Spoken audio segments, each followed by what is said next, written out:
यह शिवधारा लाल चालिया,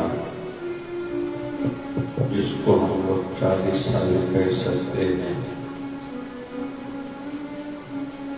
का अनुष्ठान का आज दूसरा दिन। श्रावण मास 14 तारीख से शुरू हुआ है, आज उसका चौथा दिन। 10 जुलाई से चतुर्मास प्रारंभ हुआ है, उसका आज 7वां दिन, मतलब 7 दिन पूरे हुए हैं, आज 8वां दिन। श्रावण की एक विशेषता है, हर दिन प्रत्येक श्रावण के वार को भगवान शिव जी के साथ उस दिन के जो स्वामी हैं उनकी भी अलग एक पूजा का विधान है। आज रविवार है, तो रविवार को विशेष तौर पर सूर्य नारायण की वैसे भी पूजा होती है, श्रावण मास में अधिक जोर दिया जाता है। आइए मिलके सभी भगवत नाम में अपने चित्तवृत्ति को जोड़ते हैं।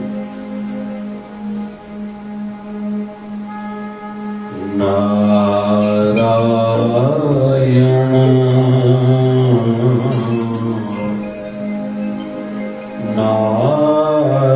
नारायण श्रीमन नारायण नारायण नारायण।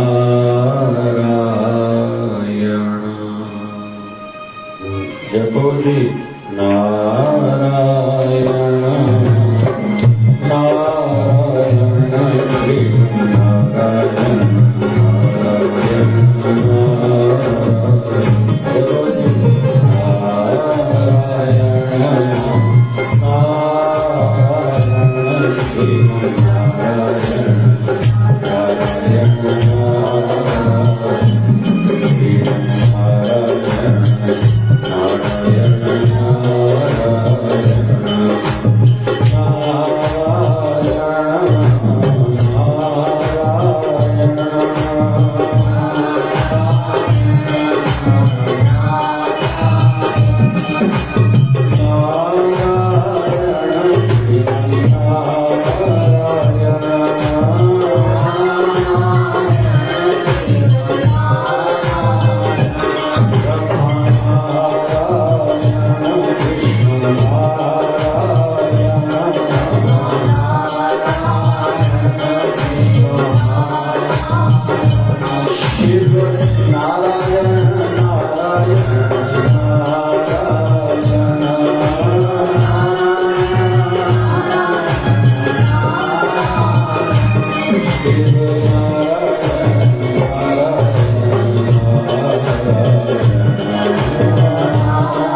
बोलिए सत्य सनातन धर्म की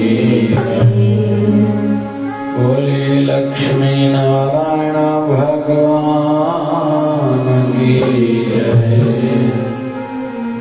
शिव राम कृष्ण भगवान की जय। आय लाल ताड़ो जाए सभी सतगुरु स्वामी शिव भजन जी महाराज की बोलिए शिव धारा रे सारे योगी जय जय शिव धारा।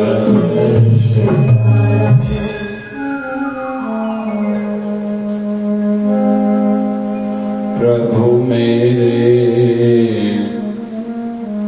अवगुण चित्त न धरो, प्रभु मोरे अवगुण चित्त न धरो। समदर्शी है नाम तिहारो, समदर्शी है समदर्शी है नाम तिहारो, समदर्शी है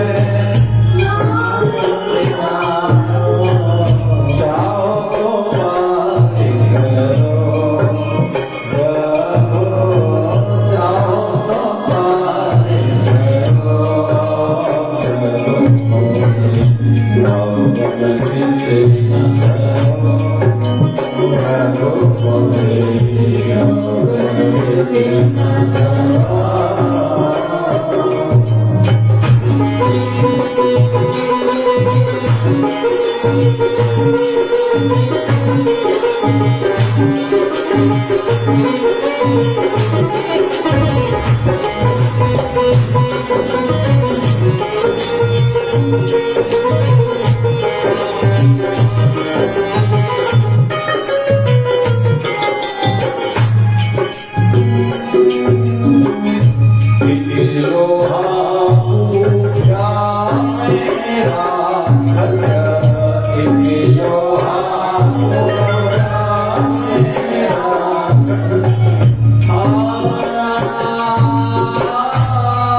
चित्त भक्त का अपने भगवान के, अपने इष्ट देव, अपने गुरुवर के श्री चरणों में एक निवेदन है।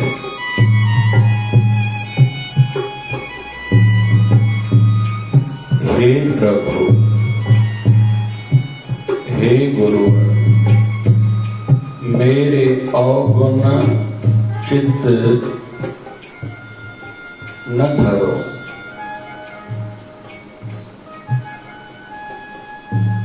मैं ना समझ हूं ही, मैं अज्ञानी हूं ही। जेता समुद्र सागर नीर भरा,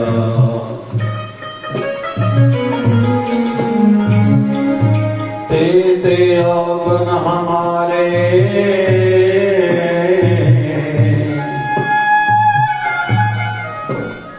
दया करो,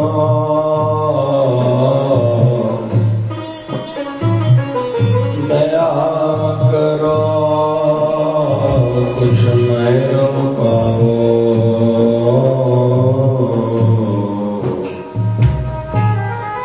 बड़े पत्थर तारे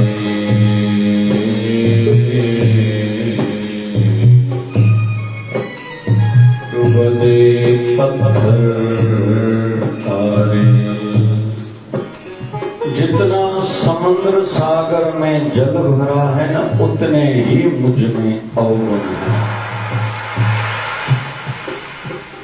जैसे जैसे अंतःकरण की शुद्धि होती जाती है, मन स्वच्छ साफ पवित्र होता जाता है, तो अपने दुर्गुण ज्यादा दिखाई देते हैं।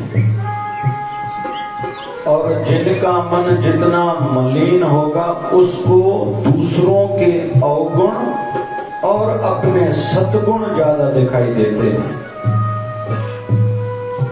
और फल रूप में धारणा ये बनती है, मैं ही दुनिया में केवल अच्छा हूँ, स्वच्छ हूँ, साफ हूँ, सच्चा हूँ, और मेरे जैसा कोई सच्चा नहीं, बाकी सब ढोंगी हैं, झूठे हैं, फ्रॉडी हैं, आदि आदि आदि पापी हैं। इनको डर नहीं लगता भगवान का, इनको एक दिन मरना भी है, इनको मुझसे ही सीखना चाहिए। यह धारणा, यह सोच किनकी रहती है? जिनका मन मलिन रहता है। तो भगत का भाव है, संत सूरदास जी महाराज जी का भजन है, प्रभु मोरे अवगुण चित्त न धरो, समदर्शी है नाम तिहारो, तिहारो समदर्शी समदर्शी। भक्त लोगों की क्या दलीलें रहती हैं? जैसे बाल्यकाल में बच्चे कैसे दलीलें देते हैं, मम्मी मैं तेरे बगैर तो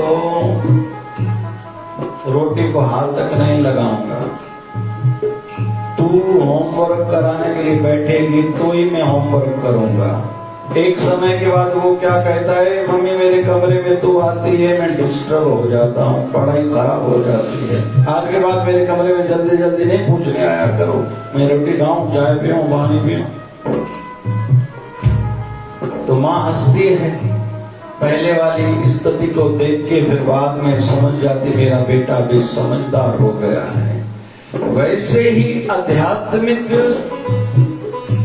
जब अवस्था स्वच्छता वाली बाल्यकाल मतलब प्रारंभ में जब प्रेम जुड़ता है, सच्चा प्रेम रहता है, निस्वार्थ प्रेम रहता है, तो ऐसी प्रार्थनाएं अंदर से निकलती है। हे प्रभु अवगुण चित्त न धरो,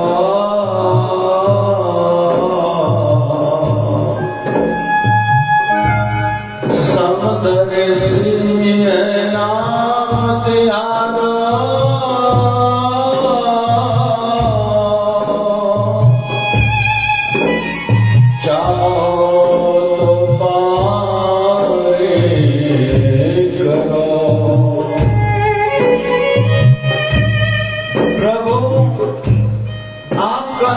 समदृश्य है। आपकी नजर सबके ऊपर एक जैसी है, क्यों? आपका एक नाम समदर्शी है। आपकी नजर में न कोई भला है न बुरा है, न साधु है न संसारी है, सब हम आपके बालक हैं, हम आपके ही अंश हैं।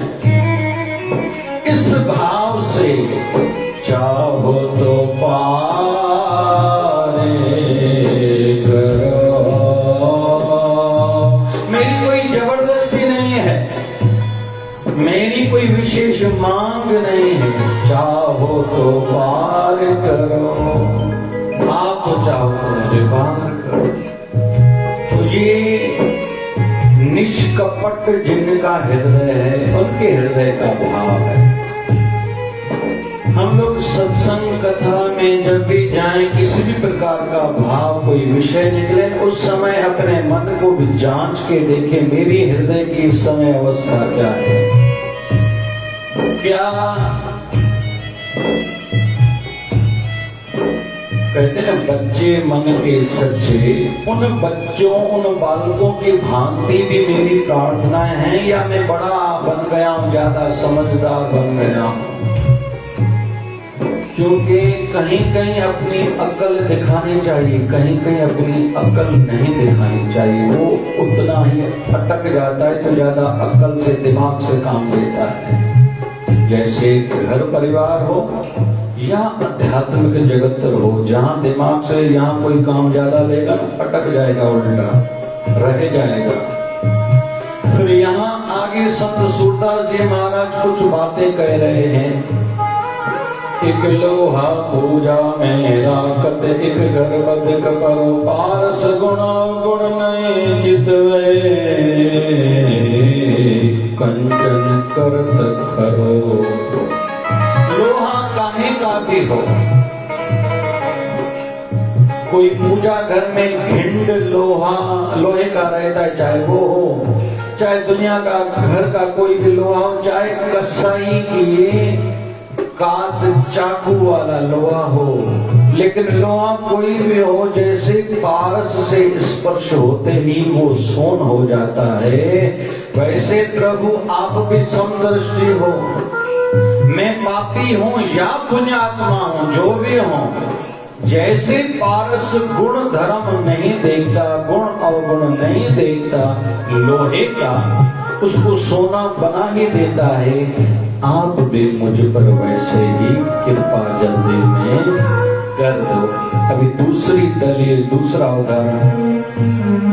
एक नदिया एक नार कहावत, एक नदिया एक नार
एक होता है साधक, दूसरा होता है साधु, तीसरा होता है सिद्ध पुरुष या संत। तीनों में अंतर क्या? साधक वो जो अभी साधना में लगा है, जिसके मन में प्रेम की चिंगारी जगी है। माध्यम कारण कुछ भी हो, कोई दुख हो तभी आके सदगुरु की, अपने इष्ट देव की, अपने प्रभु की शरणागति में आया है, या किसी की संगति में। गुरु अंगद देव जी महाराज जाते थे हर साल वैष्णो महारानी के दर्शन हेतु। जिनके साथ जाते थे, एक बार उन्होंने कहा यहाँ गुजर रहे हैं, यहाँ एक नानक निरंकारी नाम के संत रहते, फकीर रहते, चलो दर्शन करके फिर आगे बढ़ते। दर्शन हुआ, मन को भा गए। सभी ने कहा चलो ऊपर मैं वैष्णो महारानी के दर्शन है, तो बोले हमारे दर्शन तो हो गए। जिसके लिए बाहर ढूंढ रहे थे, इधर उधर तीर्थों पर जा रहे थे, वो हमें मिल गए। अभी आगे मुझे जाना है। गुरु अमरदास का पहले नियम था, तीसरी पातशाही का, हर साल हरिद्वार जाते थे। और हमारे गुरुदेव 1008 सतगुरु स्वामी शिव भजन जी महाराज की शरीर की हस्तियों का विसर्जन हमने उन्हीं गुरुद्वारा के बाहर संगत ने करा था।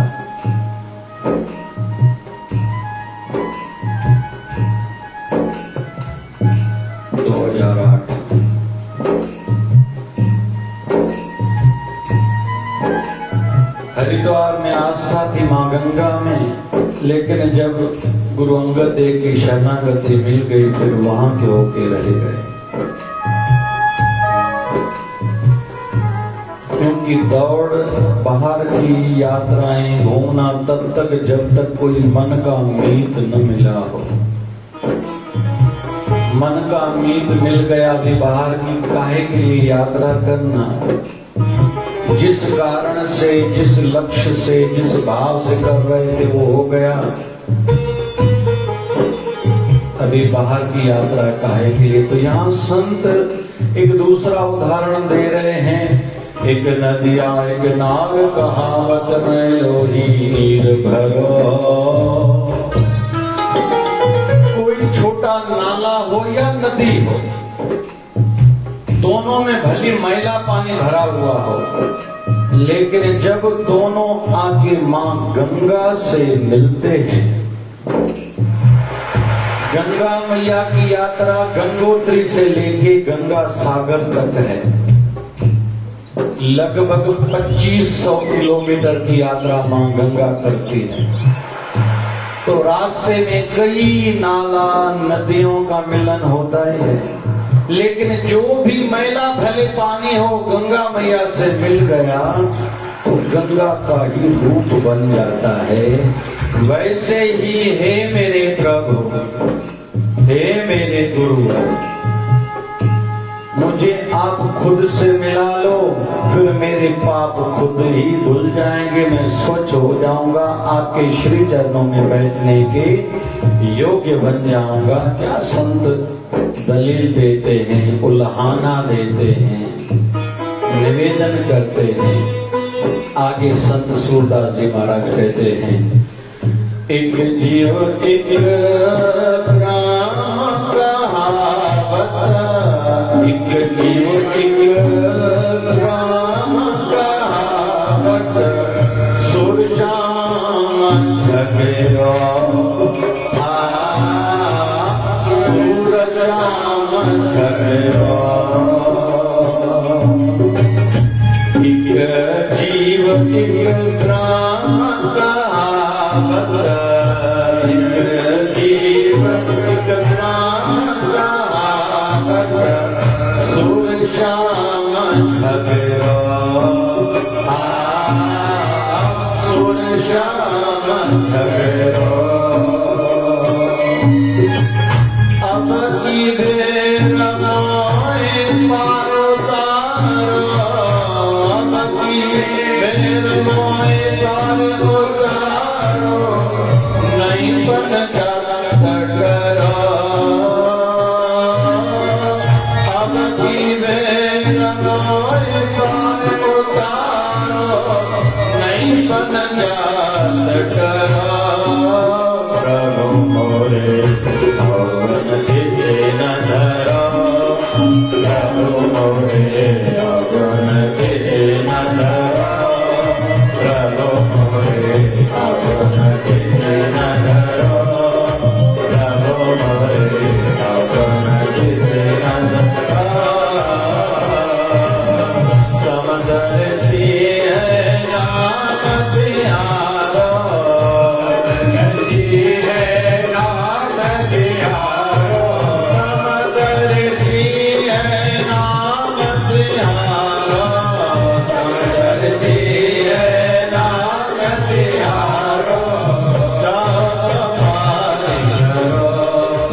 सभी गाएंगे खुद के लिए।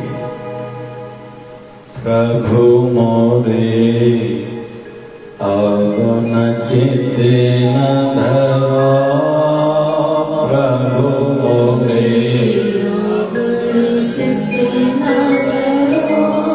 हे परमात्मा मैं मानता हूँ मुझ में अवगुण है, क्योंकि जो खुद को मानेगा मुझ में दुर्गुण है, गलतियां हैं, मैं सीखा हुआ नहीं हूँ, उसके मन में ही तो स्वच्छ होने की और कुछ सीखने की भावना जगेगी।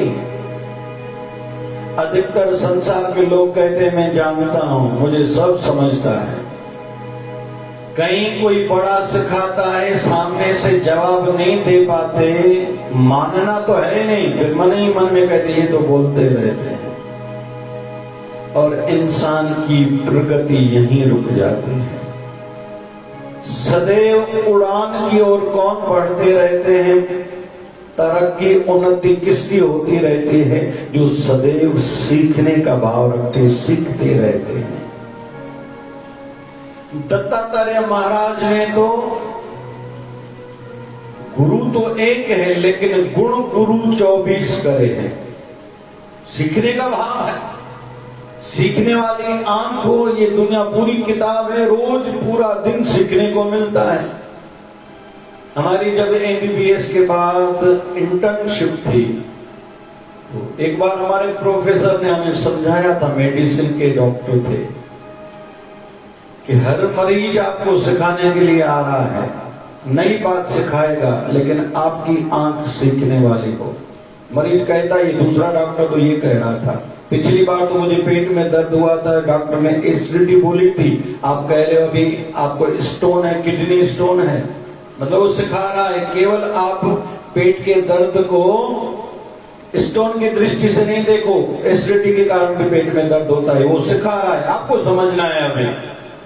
ये तो आपकी नॉलेज पर निर्भर है, वो साइड अलग है, ये साइड अलग है, लेकिन वो समझा रहा है।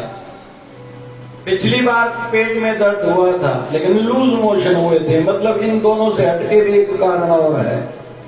हर दुकानदार को ग्राहक सिखाने आता है, हर ग्राहक। दूसरा पड़ोस वाला तो यही चीज थोड़ा कम में दे रहा था, मतलब या तो उन्होंने सस्ते में खरीदी करी है, या तो उनका बोलने का ढंग अंदाज आपसे अच्छा है, या तो आपने महंगे में खरीदी करी है, या तो उसकी नकली चीज है, या तो आपने ठीक स्थान से खरीदी नहीं करी, कुछ नहीं कुछ तो बात है ही है। या आपका कन्विंसिंग पावर, समझाने का तरीका इतना अच्छा हो, आप जो कहो ग्राहक मान के वो लेके जाए। और समझदार दुकानदार कौन, जो दुकान पर ग्राहक एक बार आए, संतुष्ट होके जाए और दूसरी बार वो खुद जरूर आए।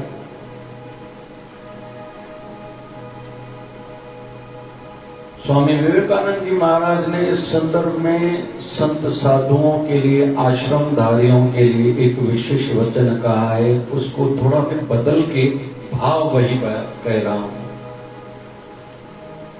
आपके पास जो आया है वो खुश होके जाए और फिर जरूर आए, यह आपकी क्षमता है, यह आपकी कुशलता, कैपेबिलिटीज पर आधारित है। बहुत लोग चिल्लाते हैं, मुझसे लोग बातें नहीं करते, मुझसे कोई रिश्ता नहीं जोड़ता है, मुझसे कोई निभाता नहीं है। और खुद में अरे भाई झांक के देखो कहाँ कमी है। तुम सामने वालों से बात नहीं करोगे, कोई भी तुमसे बात नहीं करेगा। तुझे अगर ईगो अहंकार प्यारा है, तुम्हें स्वाभिमान जिसको तुम कहते हो है अभिमान, अहंकार है, तुम उसको स्वाभिमान कहते हो। यह सब में है। अरे कुत्ते में भी है, छोटे बालक में भी यही बात है। प्यार दो तो वो मुस्कुराता है, हाथ हिलाता है, पांव हिलाता है। उसी को डांटो तो रोने भी लगता है। छोटे बालक को जन्मजात नवजात शिशु को भी ये बात समझती है। तो सीखने का भाव हो। दत्तात्रेय महाराज ने सीखा सर्प से, नाग से। बाहर टेढ़ा चल रहा है, लेकिन जब घर जा रहा है तो सीधा होके जा रहा है। अरे मेरे मन, तू ऐसा क्यों? बाहर दुनियादारी में साईं हरिहर साईं कुशल ठीक है, साईं जय शिवराम हरिओम साईं कोड़ी था मिला ना साईं तो भला जय झूलेलाल साईं खाते हो घर कोई दाद है ना, रोटी ना खाई तो रोटी नहीं खाओ, नहीं खाओगा, नहीं खाओ, 6-8 महीने तो नहीं खाओ, चतुर्मास कम से कम तो नहीं खाओ। तो दत्तात्रेय महाराज ने सीखा सर्प से कि भले बाहर टेढ़े भी जो लोग चलते हैं, लेकिन घर में सीधा होके जो रहेगा उसके घर का ही वातावरण स्वर्गमय बनेगा। अरे शांति तो तुझे अपने घर से मिलेगी। सीखने वाली आंखों नाग भी सिखा के जा रहा है। दत्तात्रेय महाराज ने दूसरा सीखा कछुए से। जब कहीं उसको जाना रहता है तो हाथ पांव सर बाहर निकालता है। जब मंजिल पर पहुंच गया अंदर में ले लेता है, समेट लेता है। वैसे ही हे मेरे मन, इन इंद्रियों से जहां तुझे काम लेना है काम लो। जब संसारी कोई कार्य पूरा हो जाए, अभी ज्यादा जरूरी नहीं हो, तो अंदर में समेट लो, अपने स्वरूप में स्थित हो जाओ। नहीं होता तो हरि भजन में लग जाओ। गुरु मंत्र जो मिला हुआ है राम, नहीं तो भी राम राम राम राम। ओम नमः शिवाय, ओम नमः शिवाय, ओम नमः शिवाय, ओम नमः शिवाय। लग जाओ। मोबाइल के संदर्भ में कहूं, मोबाइल कहो तो बहुत अच्छी है, लेकिन जब काम से उठाई काम कर लिया उसी को बंद करके रखो, नहीं तो ये नर्क का द्वार भी है।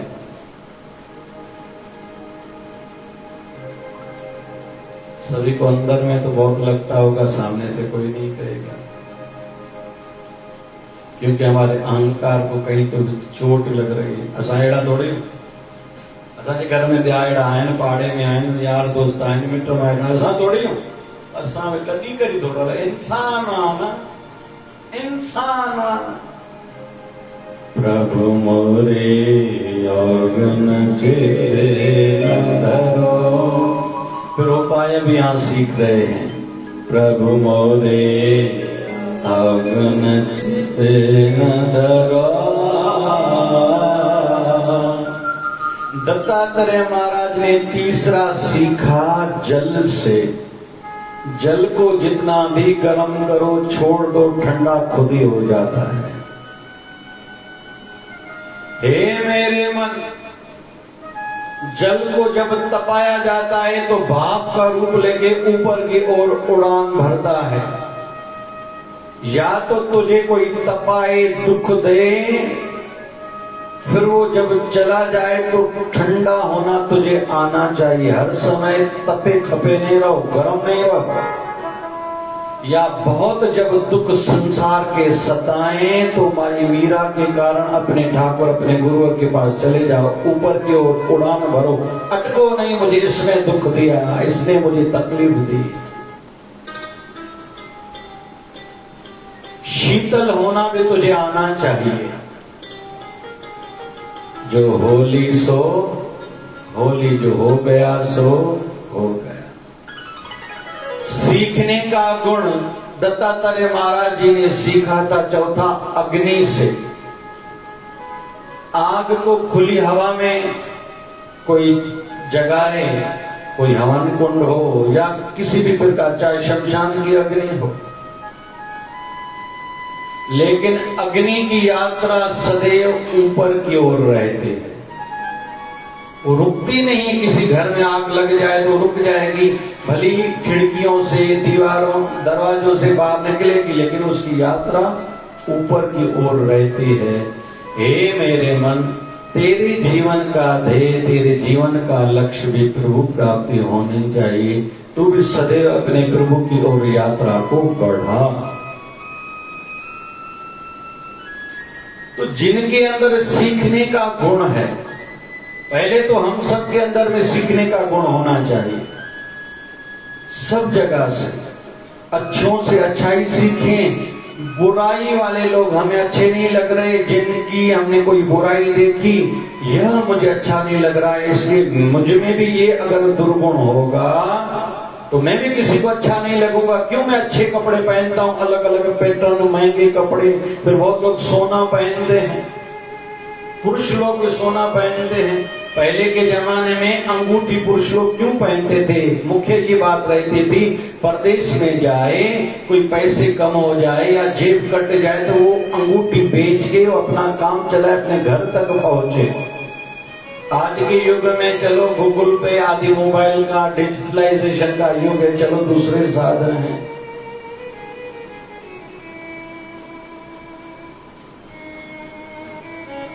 सीखने के गुण हो, भाव हो, मुझे कोई सिखा है। पता नहीं क्यों जिनको भी सिखाने वाला शत्रु लगे, दुश्मन लगे ना, ये पक्की बात है, उनके जीवन में दुख दरिद्रता ही रहेंगी और उनका एक दिन विनाश जरूर रहेगा, होगा ही उनका विनाश। जिनके जीवन में कोई सिखाता है वो दुश्मन लगता है। तो जिनको भी, हालांकि माँ बाप को भी भगवान का दर्जा क्यों दिया जाता है? क्योंकि वो सिखाते हैं, सच्चे हैं।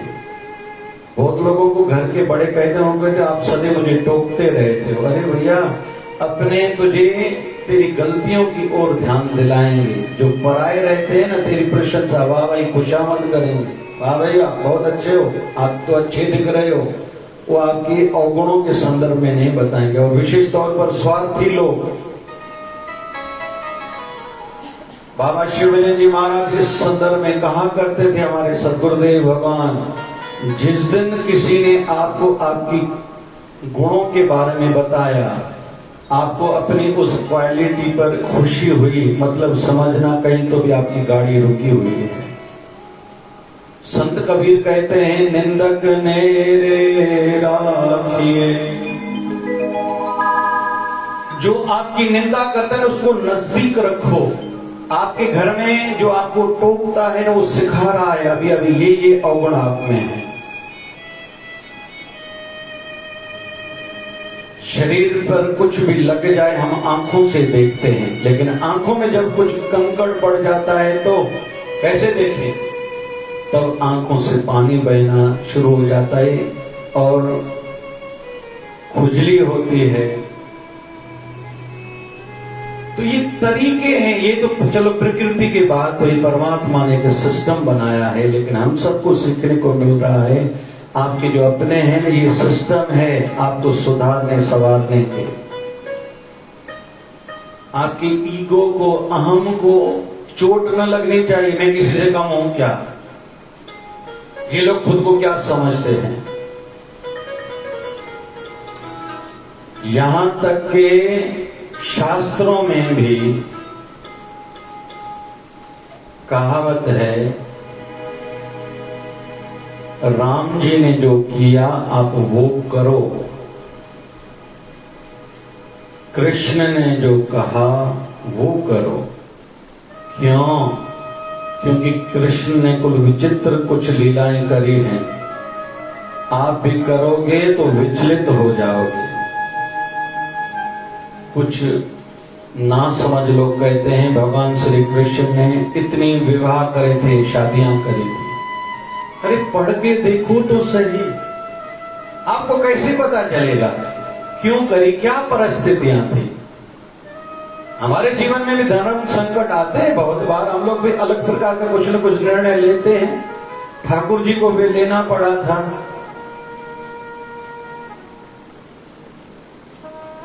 इस बिंदु पर आगे मैं विस्तार से कहूंगा,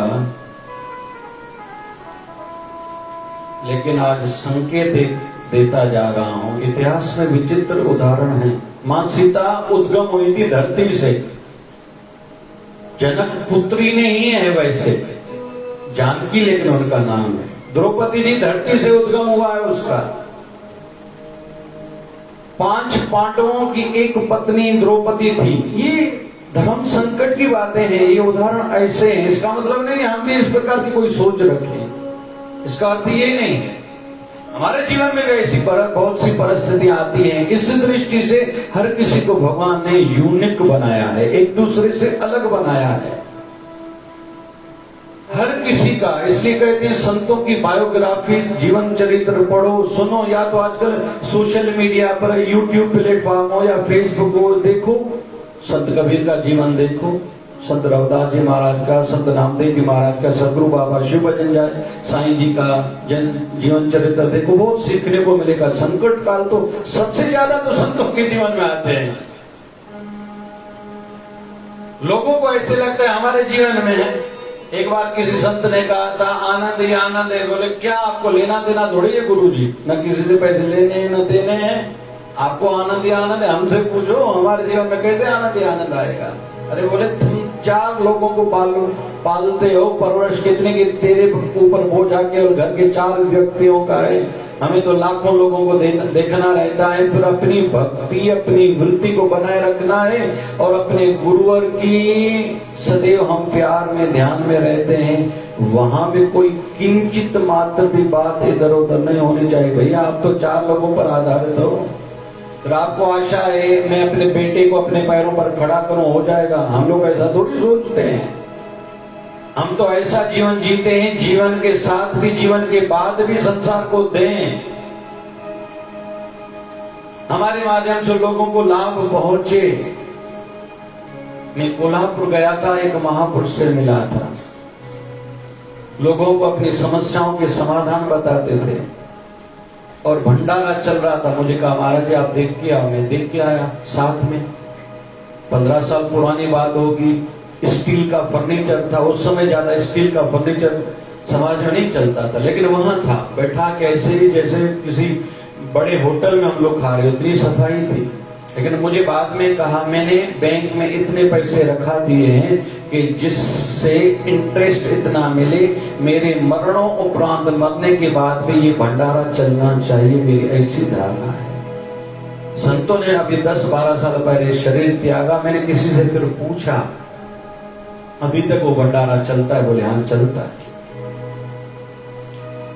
विषय निकला है तो इस बात को थोड़ा आगे लूं। उनको बेटा नहीं था, संतों को बेटी थी, विवाहित थी, दूसरे नगर में रहती थी, और भी सेवा कार्य थे, स्कूल थे, और भी सेवा कार्य थे। अभी मुझे पता चला कि उसके बेटी और दामाद ने वहां अपना जीवन छोड़ के वहां कोल्हापुर आके जाके बसाया है। वो भंडारा भी चलाते हैं, दूसरे कार्य भी जो उनके पिताजी चलाते थे, बेटी के पिताजी चलाते थे, वो चल रहे हैं। उन्होंने खुद को समर्पित कर दिया है। और यही दायित्व, यही आज्ञाएं, यही शिक्षा हम सब के लिए भी है। जरूर थोड़ी सब संतों को ही करना है। गुरुवर हमारे गुरुवर नहीं है क्या? हर शिष्य को ये मन में बात रखनी चाहिए, मेरे गुरुवर के जितने कार्य चल रहे हैं ये मेरे हैं, और मेरा फर्ज है इसमें योगदान, सेवा करना, और इसको ही अपना जीवन समर्पित करना। तरीका हर किसी का अलग हो सकता है। कोई परपंच में बेटे बच्चे छोटे हैं तो वो थोड़ी घर छोड़ के मंदिर में जाके रहेगा, लेकिन भाव तो रखे, प्रचार करे, दूसरों को प्रेरित करे। किसी को तन की सेवा के लिए, किसी को धन की सेवा के लिए, या किसी को मन की सेवा। जो समझदार हैं उनसे अच्छी अच्छी कुछ बातें सुने और वो वहां जाके अपने सिस्टम में अप्लाई कराए। यह हम सब कर सकते हैं, लेकिन करने का भाव जिनके अंदर होगा वही कर पाता है। अंत में एक बात इस संदर्भ में और कहता चलो, हम लोग अमृतसर जो चलते हैं वहां रामदास सरोवर का दर्शन होता है, गोल्डन टेम्पल का दर्शन होता है, लेकिन उसी नगर में बाबा बुढ़ा का स्थान भी है। बाबा बुढ़ा कौन? जो परम शिष्य था बाबा नानक का, और उन्होंने मां गंगा मतलब गुरु अर्जन देव की पत्नी को, जब वो उनके पास आई थी मुझे बेटा नहीं हो रहा है, तो उन्होंने आशीर्वाद दिया था। और काहे पर रीझे थे? जब उन्होंने जवारी की रोटी और कच्चा प्याज और छाछ पिलाई थी, उस पर रीझ गए थे। लेकिन आज तक लोगों का मानना ऐसे है, जो बाबा बुढ़ा के दरबार में जाता है और वहां जवारी की रोटी, कच्चा प्याज और छाछ का दान करता है, भंडारा कराता है, और वहां से प्रसाद भी यही मिलता है लोगों को, बेटे आज तक हो रहे हैं। मतलब गुरु अर्जन देव बाबा नानक का भी नाम ऊंचा है तो उनके सेवक का भी नाम ऊंचा है। किस सेवक का? जो खुद को कुछ मानता नहीं था, जिनमें समर्पण था। एक दिन अमृतसर में बारिश हुई, लकड़ियां भंडारे के लिए नहीं है, बाबा बुढ़ा निकले हैं मंदिर के लिए, लकड़ियां दो भाई, भंडारा बनाना है मेरे गुरुवर का। बहुत से लोगों के मन में था कि हमारे घर में लकड़ियां थोड़ी हैं, हम खुद के लिए रोटी बनाएंगे या भंडारे के लिए देंगे। याद रखना, कोई भी धर्म कार्य के लिए हमारे दरवाजे पर आए मतलब वो हम पर एहसान करने आया है।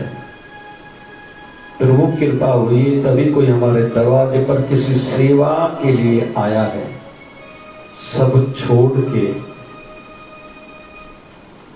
पहले उसको समय दें, पहले तो उनका सत्कार करें जो किसी भी धर्म स्थान से या सेवा कार्य के लिए आया है।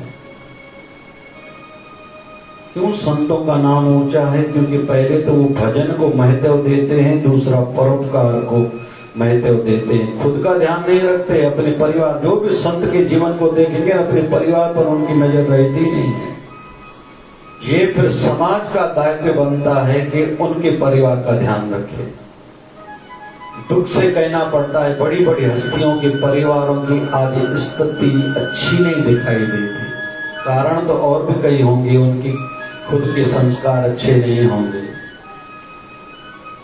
लेकिन कहीं तो भी जागृत पुरुषों को इसको ध्यान देना चाहिए। यूपी में एक संतों से मिलना हुआ था, उन्होंने कहा मुझे जिसके संदर्भ में इस प्रकार का पता चलता है मैं उनकी आर्थिक बहुत प्रकार की मदद करता हूं। अच्छा लगा सुन के।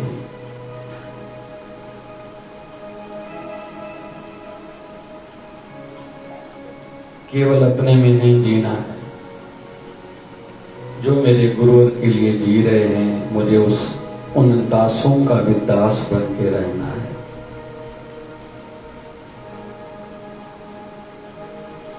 और जय सदा ऐसों की है। तो कुल मिला के सीखने का भाव मन में हो, जो सिखाए वो हमारा अपना है। और जब मन में आए ये क्यों कह रहा है मुझे, मैं जानता हूं मतलब मेरी गिरावट हो रही है, मैं नीचे की ओर जा रहा हूं। और सीखने की दृष्टि से पूरा संसार ही खुला किताब है। प्रकृति में कुछ दिन पहले तक हमने देखा था पत्ते झड़ रहे थे, अभी कैसे कैसे हरे हरे निकल रहे हैं। मतलब मेरे मन तू अटकना नहीं, तेरे जीवन में खिजा मतलब दुख चल रहा है, तू घबराना नहीं, तेरे जीवन में हरियाली भी जल्दी आएगी। संसार सीखने सा है। तो संत सूरदास जी महाराज की हमने वाणी आज गुनगुनाई। प्रभु मोरे अगन चेते न धरो,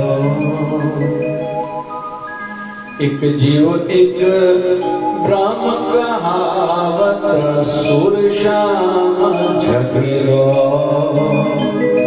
अब की बेर मोए पारो धारो नहीं बन जात डरो। प्रभु एक बात पर आपका और मेरा झगड़ा है। मैं जीव हूं, आप ब्रह्म हो, लेकिन एक निवेदन है, 84 लाख भटकने के बाद, योनियों में भटकने के बाद अभी मंच दे मिली है, अभी तो कृपा करो प्रभु मोरे अवगुण चित्ते न धरो,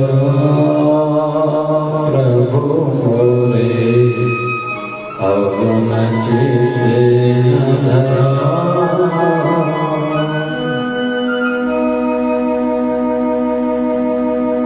मत आया आया बैठाल दे, मत आया आया बैठाल दे, मुखे आए लालन जो आसरो, मुखे आए लालन जो आसरो, काल पहले साना बात में, मुखता पेट तेरी बात में, कान वे गए पार ने,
करके हर पल याद करो, मार्ग में सिमरन करके हर पल याद करो, मन मंदिर में मूरत बिठा के ध्यान करता रहो, मन मंदिर में मूरत बिठा के ध्यान करता रहो, श्रद्धा भाव के फूल में चढ़ाता हूँ, भाव के फूल में चढ़ाता हूँ, राम गुरुवर को मनाता हूँ, भाव के गुरुवर को मनाता हूँ।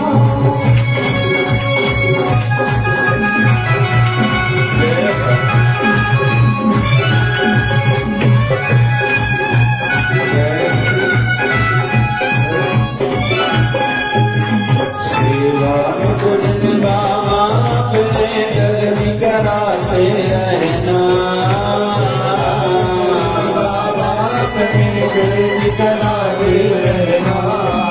सत्संग सुमति दान देके मुझको संभाला करना, सत्संग सुमति दान देके मुझको संभाला करना, प्रार्थना में ऐसे चरणों में रखता हूँ, प्रार्थना में ऐसी चरणों में रखता हूँ, रावण गुरुवर को मनाता हूँ, रावण गुरुवर को मनाता हूँ।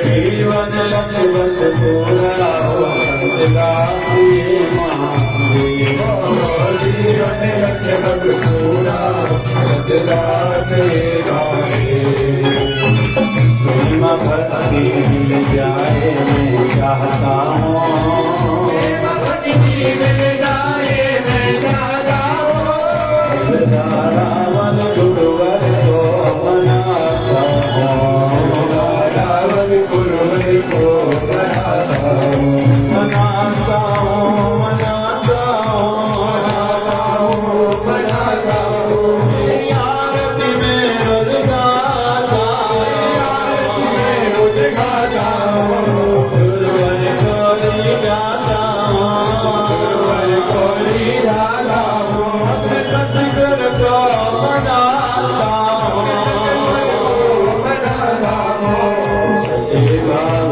से भक्ति भाव से प्रेम भाव से आरती में प्रभु गाता हूँ, भाव से आरती में रोज गाता हूँ, रावण गुरुवर को मनाता हूँ, रावण गुरुवर को मनाता हूँ, रावण गुरुवर को मनाता हूँ,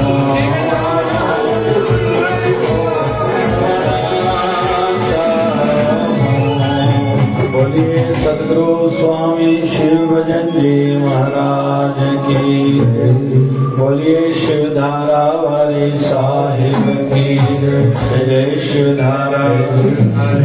बताओ पायो भाई,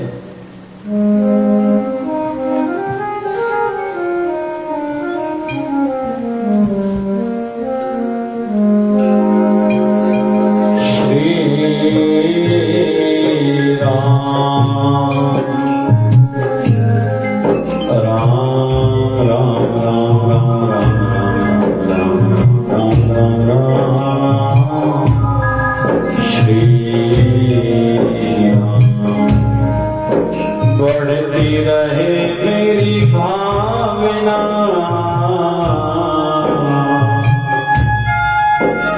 आपके चरणों में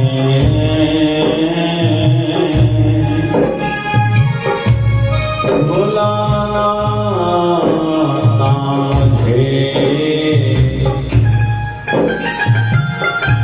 संत दास जी केवल आप हो।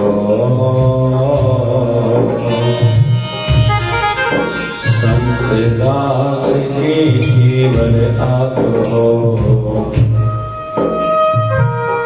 पंजड़ा श्री अमरलाल दरिया तुझे दरदे माचा सारा फकीर। जोत जागनी तो दिशा मुझे दिल के अटे धीर। जन अटकी दिन लचर तू भी वसीलो वीर। सोहरिया में तू धर्म तो बदली आए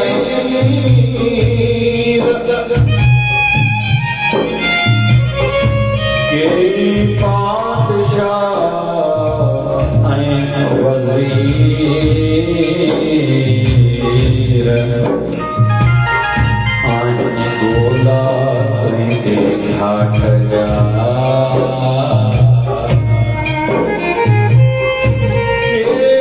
पातशाह वजीर।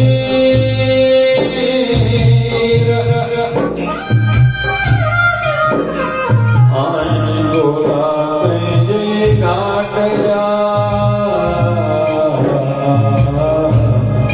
झूले झूला ओम जय श्री नारायण।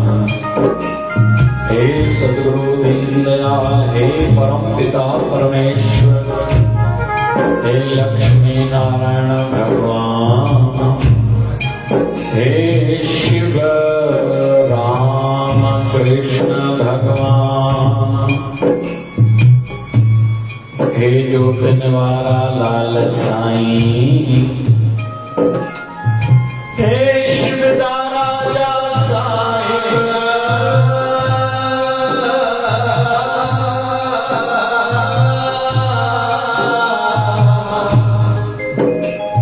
हे सद्गुरु स्वामी शिव जगदी